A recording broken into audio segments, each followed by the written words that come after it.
চাই, মাকসু ছাড়া গতি নাই। জুলাইয়ের ইস্তেহার।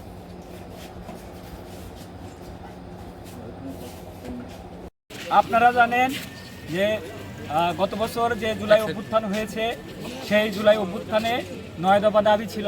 সেই 9 দফার 7ম দাবি ছিল দেশের প্রতিটি শিক্ষা প্রতিষ্ঠানে ছাত্র সংসদ প্রতিষ্ঠা করতে হবে। কিন্তু হতাশা এবং দুঃখজনক বিষয় হচ্ছে যে আমাদের এই অভ্যুত্থানের প্রশাসন 9 দফা দাবির প্রায় এক বছর পূর্তি হয়ে গেলেও এই বিশ্ববিদ্যালয় প্রশাসন এই বিষয়ে প্রয়োজনীয় পদক্ষেপ গ্রহণ করেনি। তাই আমরা শিক্ষার্থীরা এবছর 5 জুলাই একটি মাকসুর দাবিতে, ছাত্র সংসদ প্রতিষ্ঠার দাবিতে আমরা একটি গণস্বাক্ষর কর্মসূচি গ্রহণ করি।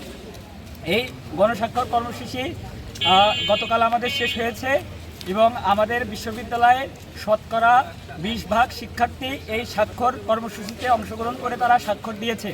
আমরা মনে করি 21 জুলাই 2024 বৈষম্য বিরোধী ছাত্র আন্দোলনের পক্ষ থেকে 9 দফার ঘোষণা দেওয়া হয়েছিল এবং সেখানকার অন্যতম একটি ঘোষণা ছিল প্রত্যেকটা ইউনিভার্সিটিতে লেজুর ভিত্তিক ছাত্র রাজনীতি বন্ধ করে ছাত্র সংসদ প্রতিষ্ঠা করা হোক এবং তৎকালীন সময়ে ক্রিয়াশীল যত ছাত্র সংগঠন ছিল এবং দেশের আপামর সাধারণ ছাত্র জনতা সবাই এটার সাথে একাত্মতা পোষণ করেছিল এবং সেটার ধারাবাহিকতায় আমরা চাই আমাদের ইউনিভার্সিটিতে ছাত্র সংসদ প্রতিষ্ঠা হোক এবং এটার কারণেই আমরা আজকে সবাই একত্রিত হয়েছি এবং সাধারণ শিক্ষার্থীরা আজকে এখানে একত্রিত হয়েছে।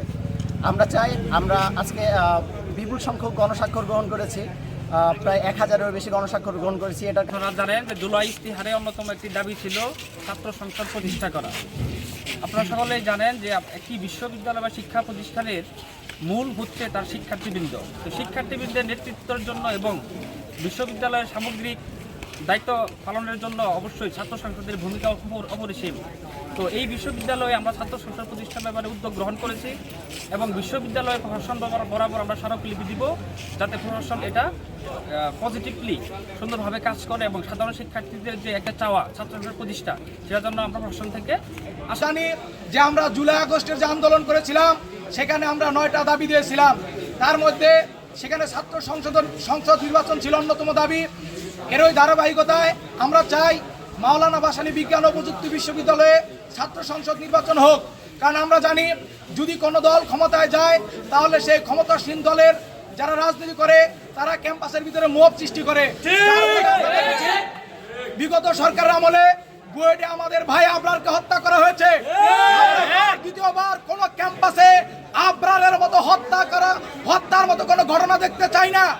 আমরা চাই যদি এই ক্যাম্পাসে মাকসু হয় তাহলে এখানে ব্যালেন্স অফ পাওয়ার, অর্থাৎ যারা ক্ষমতায় থাকবে তাদের ছাত্র সংগঠন এবং যারা মাকসু নির্বাচনের মাধ্যমে নির্বাচিত হবে সেই ছাত্র প্রতিনিধির মধ্যে একটি ক্ষমতার ভারসাম্য থাকবে। এখানে কোনো ধরনের মব সৃষ্টি হবে না, সাধারণ শিক্ষার্থীদের অধিকার প্রতিষ্ঠিত হবে। সেজন্য আমরা প্রশাসনকে বলতে চাই আপনাদেরকে অবশ্যই এই মাকসু নির্বাচনের আয়োজন করতে হবে। আমরা দেখিয়ে দিয়েছি আমরা যখন আমাদের অধিকারের জন্য আন্দোলন করেছিলাম, স্বৈরাচার ফ্যাসিস্ট হাসিনা যখন আমাদের অধিকার দেয় নাই, তার ওই ধারাবাহিকতায় আমরা ফ্যাসিস্টকে এই দেশকে তাড়িয়ে দিয়েছি। যদি আমাদের আবার আন্দোলন করতে হয়, সংগ্রাম করতে হয়, আমরা আবার আন্দোলন করব, সংগ্রাম করব, তবু আমাদের এই মাকসু এই বিশ্ববিদ্যালয়ে ইনশাআল্লাহ তারিখ সাধারণ শিক্ষার্থীদের আবেদনের প্রেক্ষিতে এবং আমাদের জুলাইয়ের সেখানে ছাত্র সংসদ প্রতিষ্ঠার ব্যাপারে আমাদের দাবি ছিল।